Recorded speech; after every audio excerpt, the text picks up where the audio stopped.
Հայ ժողովրդի պատմության մեջ առաջին անգամ, երբ որ եկեղեցու բարձրաստիճան ղեկավարությունն ու օլիգարխիան էլի ուզում է մատաղ անի մեր պետությունը, ժողովուրդը խաղի մեջ է։ Ժողովուրդը խաղի մեջ է, ժողովուրդը գործոն է։ Առաջին անգամ Հայաստանի Հանրապետությունում կա լեգիտիմ ընտրված իշխանություն եւ կա ժողովրդի եւ իշխանության դաշինք։ Էսա որ ուզում են քանդեն այս մարդիկ։ Էսա որ ուզում են էլի շրջանցեն ժողովրդի եւ պետության ժողովրդի եւ լեգիտիմ իշխանության դաշինքը, որովհետեւ իմ մոտ միշտ հարց է առաջացել, լավ, խի կտրիչ Ներսիսյանը բոլոր օլիգարխների, նախկին հանցագործ թալանտչիների, արյունարբուների հետ լեզու գտնում է, Հայաստանի ժողովրդի վստահություն ունեցող իշխանության հետ լեզու չի գտնում, ո՞նց է սենց։ Ո՞նց է, որ բոլորի հետ դու լեզու գտնում ես, բոլոր սրբապիղծների հետ լեզու գտնում ես, բայց ժողովրդի իշխանության լեգիտիմ վարչապետի հետ դու լեզու չես գտնում։ Ուրեմն պրոբլեմը ժողովրդի հետ է։ Պրոբլեմը ժողովրդավարության հետ է, որովհետև ամեն անգամ, երբ որ եկեղեցու պետերը գնացել են օլիգարխիայի հետ մատաղ են արել այս պետությունը, շրջանցել են ժողովրդին ու հետո հաշիվը փակել է ժողովուրդը իր հազարամյա տառապանքներով, այսօր ուզում են նույն բանն անեն։ Որը վերջին 3 տարիների ընթացքում բժշկական համալսարանը անընդհատ բարձրացրել է, քննարկումներ են եղել եւ լիազոր մարմնում եւ ազգային ժողովում անցյալ տարի եւ միաձայն ընդունվել այդ որոշումը, որ այս մոտեցումը անպայման նախագծում տեղ կգտնի։ Անցյալ նախագծում կար, այս նախագծում ես չգիտեմ ինչու մեզ համար անհայտ պատճառներով ինքը տեղ չի գտել։ Խոսքը վերաբերվում է հետևյալին։ Մենք առաջարկում էինք, որովհետև բժշկական կրթությունը կարգավորվող մասնագիտություն է, որպիսի ամփոփիչ ավարտական քննությունները իրականացվի լիազոր մարմնի կողմից միասնական ձևաչափով։ Եվ դուք գիտեք, որ ավարտական քննությունները բժշկական կրթության դեպքում առնվազն 2 փուլից են, մենք 3 փուլով ենք այն անում, գոնե այդ փուլերից մեկը, որը վերաբերվում է տեստային համակարգով գիտելիքների ստուգման գործընթացին, որտեղ բացառվում է մարդկային գործոնը, անցկացնի լիազոր մարմինը 1 օրում, 1 տարի առաջ նշելով այն վերջնարդյունքները, չնայած դրանք մշակված են եւ հաստատված են ՈՈշների միջոցով, հարցաշարերը, գրականությունը եւ այլն, եւ անցկացվի գոնե այդ 1 փուլը միասնական ձևաչափով։ Երրորդը եւ դա հիմք ծառայի կրթությունը հետագայում ռեզիդենտուրան շարունակելու համար։ Այդ ցուցիչը, այդ ցուցանիշը հիմք ծառայի դրա համար։ Ինչ վերաբերվում է ռեզիդենտուրային, մենք նույնպես այստեղ ունենք առաջարկություն, մենք առաջարկում ենք, որ մասնագիտությունների եւ մասնագիտացումների կրթությունը վերապահել բուհերին, ելնելով այն տրամաբանությունից, որ այդ կրթական ծրագրերում ներառված են բազմաթիվ հարակից առարկաներ, որակով կարող են անել բուհերը։ Իսկ ինչ վերաբերում է վերապատրաստումներին, ապա այդտեղ ընդգրկեն նաև առողջապահության հաստատությունները։ Շնորհակալություն, ես ուզում եմ սա փոխանցեմ քարտուղարությանը։ Շնորհակալ ենք նաև ձեզ։ Այնտեղ տվեք կվերցնենք։ Так, հաջորդը մեզ մոտ Ասատրյան Գոհար, այստեղ է։ Չկա։ Աղալովյան Լենսեր, այստեղ է։ Չկա։ Բեյով սկսվող ազգանուններում հերթագրվող չունենք։ Գրիգորյան Արման։ Չկա, չէ, դուք եք Գրիգորյան Արման եք։ Համեցեք։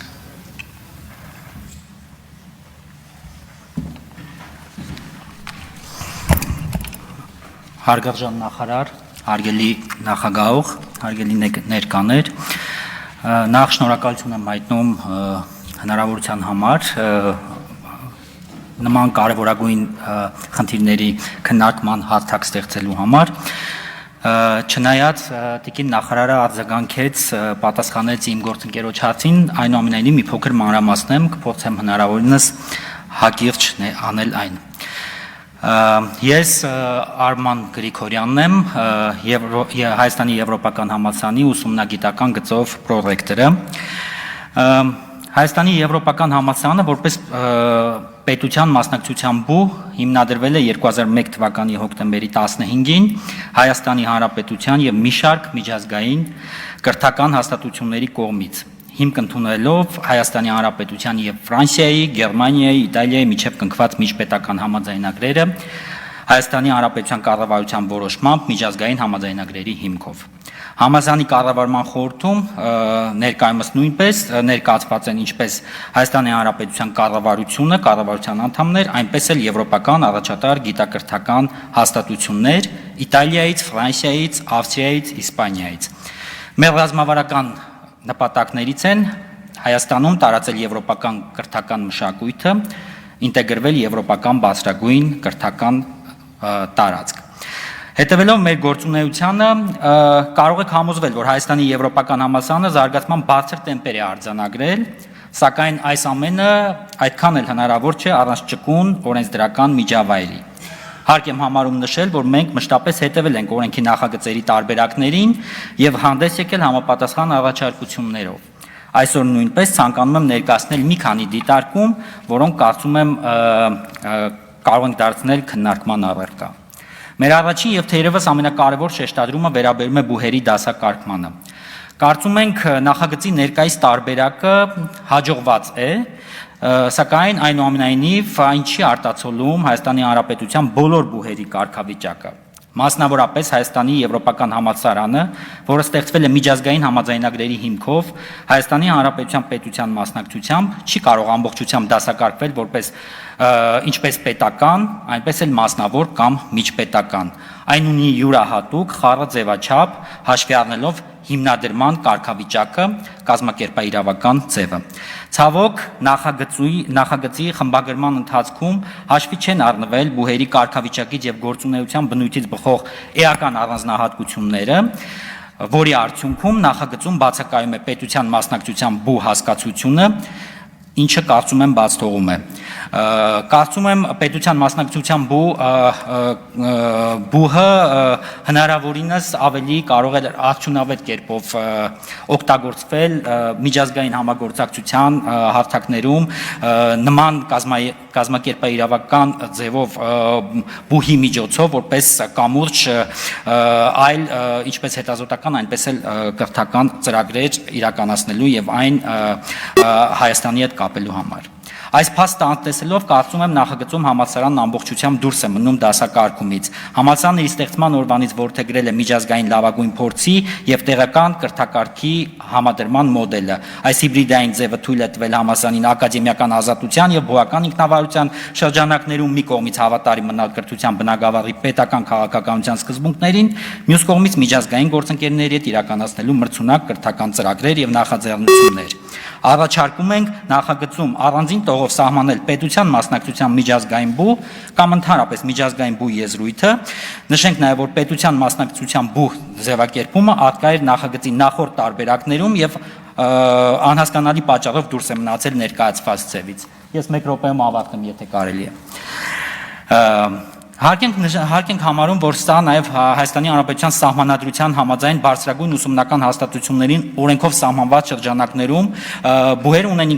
ինքնակառավարման իրավունք, ներառյալ ակադեմիական եւ հետազոտությունների ազատությունը։ Կրթության մինչև 2030 թվականի զարգացման պետական ծրագիրը եւս կարևորում է այս սկզբունքը, ինչը կարծում եմ հենց ընկած է նշված խնդրի հիմքում։ Միասնական կրթության բնագավառի գործող ենթաօրենսդրական կարգավորումները, մասնավորապես ընդունելության քննությունների միասնական համակարգի պահանջները մեծապես խոչընդոտում են բուհերի ակադեմիական ազատությանը եւ բուհերի ինքնավարությանը։ Սա եւս մեկ այլ հարց է, որը ես կուզենայի ներկայացնել։ Գաղտնիք չէ, որ աշխարհը գնում է կրթության արդիականացման, ազատականացման եւ ապակենտրոնացված ուղով, շեշտադրելով բուհերի ինքնակառավարման սկզբունքը։ Չնայած հանրային իշխանության լիազոր մարմինների կողմից իրականացվող կարգավորումներին, այնուամենայնիվ դիմորդների ընդունելության գործընթացը զարգացած կրթական ավանդույթներ ունեցող եվրոպական երկրներում որպես կանոն թողնվում է հենց բուհերի հայեցողությանը եւ ակադեմիական ինքնավարությանը։ Վերջում նշեմ, որ կարևորելով բուհերի ինքնավարությանը եւ ակադեմիական ազատության սկզբունքը կարևորում ենք, որ եւս մեկ անգամ եւ ուզում ենք եւս մեկ անգամ շեշտել բուհերի առաքելության եւ կանոնադրական նպատակների գերակայությունը որպես կրթական համակարգի զարգացման հիմնասյուն եւ բարեփոխումների առաջնային ուղենիշ։ Հայաստանի Եվրոպական համալսարանը 25 տարի շարունակ առաջնորդվել է ներքին ընդունելության սկզբունքով, ինչը կարծում ենք էապես նպաստել է բուհի առաքելությունն ու ռազմավարական նպատակներին հասնելու համար։ Հարգելի ներկաներ, հույս ունենք, որ կրթության օրենսդրության մշակման պատասխանատուները ականջալուր կլինեն ներկայացված առաջարկներին, նպաստելով օրենսդրության կատարելագործմանը։ Շնորհակալություն։ Շնորհակալ եմ։ Դալակյան Արման էստեղ է։ Ես գն անցել եմ,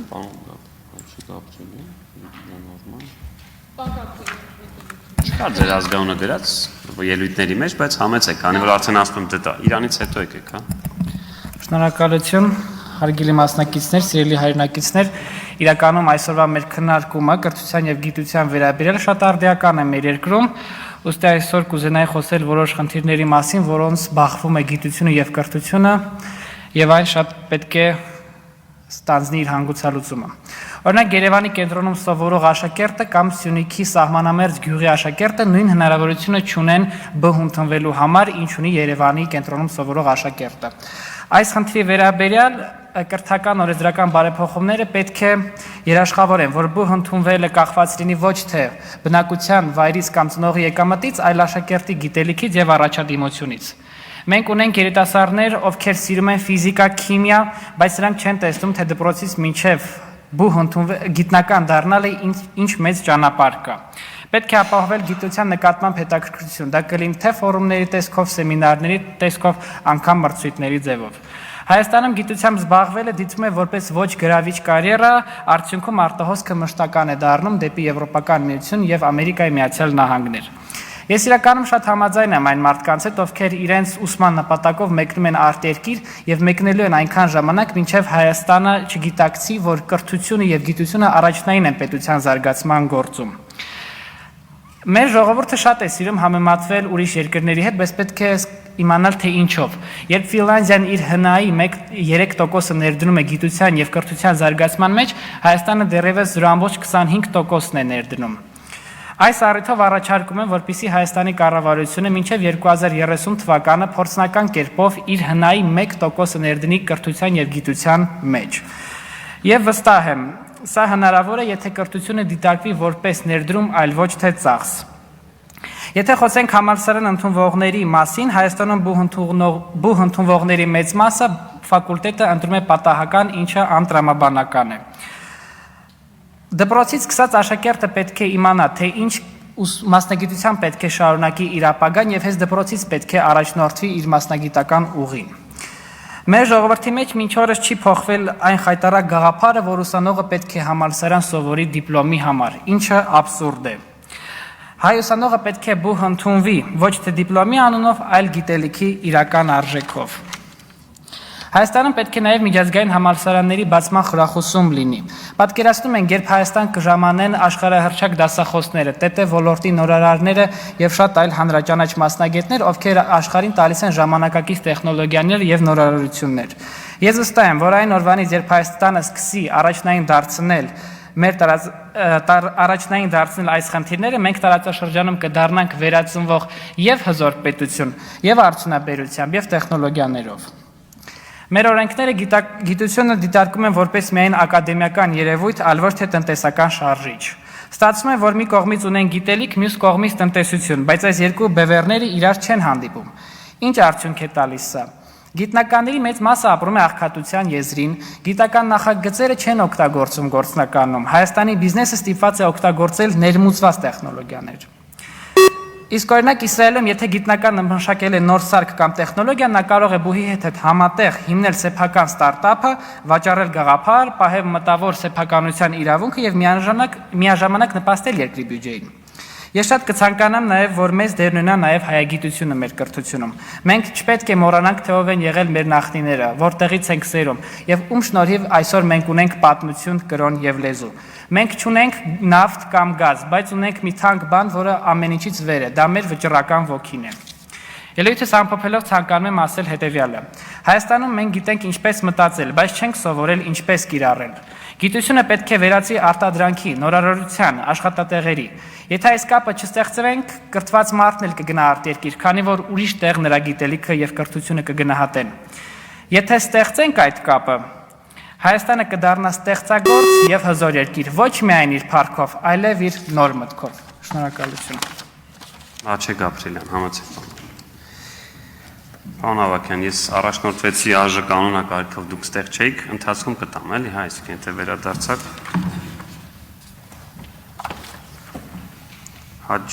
Ներեցեք, պարոն Գաբրիելյան, հաջորդը թող պատրաստվի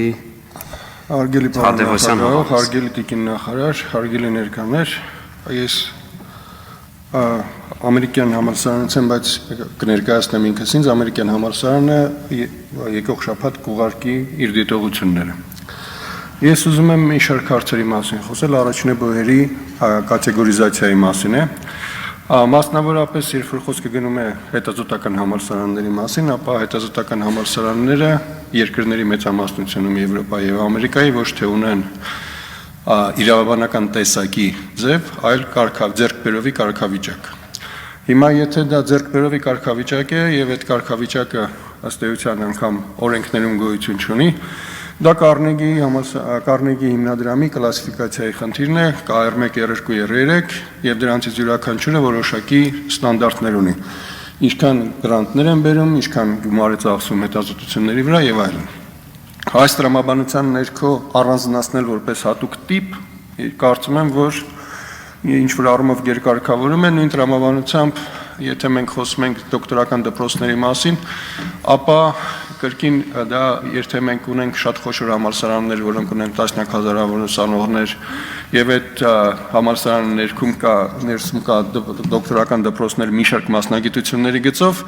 ավելի փոքր երկրներում եւ ավելի փոքր համալսարաններում շատ հնարավոր է, որ դոկտորական դպրոց չլինի, որտեղ լինի ընդամենը 1 դոկտորական կամ 2 դոկտորական ծրագիր, որոնք չեն կարող լինել առանձին դոկտորական դպրոց։ Դրա համար այն կառուցվածքային տրամաբանությունը, որը դրված է, որ ունեն համալսարանները, ամբիոններ, ֆակուլտետներ եւ կամ դոկտորական դպրոցներ, ես առաջարկում եմ թողել առանց կարգավորման ըստ բուհերի ինքնավարության, որովհետև շատ տեղերում կարող են ամբիոններ չլինեն, լինել ծրագրեր եւ ծրագրերի ամբիոնների փոխարեն լինել դեպարտամենտներ, որոնք լինեն մասնագիտական, բայց ոչ թե ոլորտի, ասենք կարող է լինի բարձր էներգիայի ֆիզիկա, ցածր էներգիայի ֆիզիկա եւ այլն, դրանք չլինի ֆիզիկայի դեպարտամենտ։ Այս կարգավորումները ինչ որ առումով երկարգավորման խնդիր են լուծում, որը նմանատիպ խնդիր արկա է նաև, ասենք, ընդունելության կարգում։ Պետք է ոչ թե լիազոր մարմինը սահմանի ընդունելության կարգը, այլ լիազոր մարմինը սահմանի սկզբունքները, որից հիման վրա բուհերը սահմանեն իրենց ընդունելության կարգը։ Համապատասխան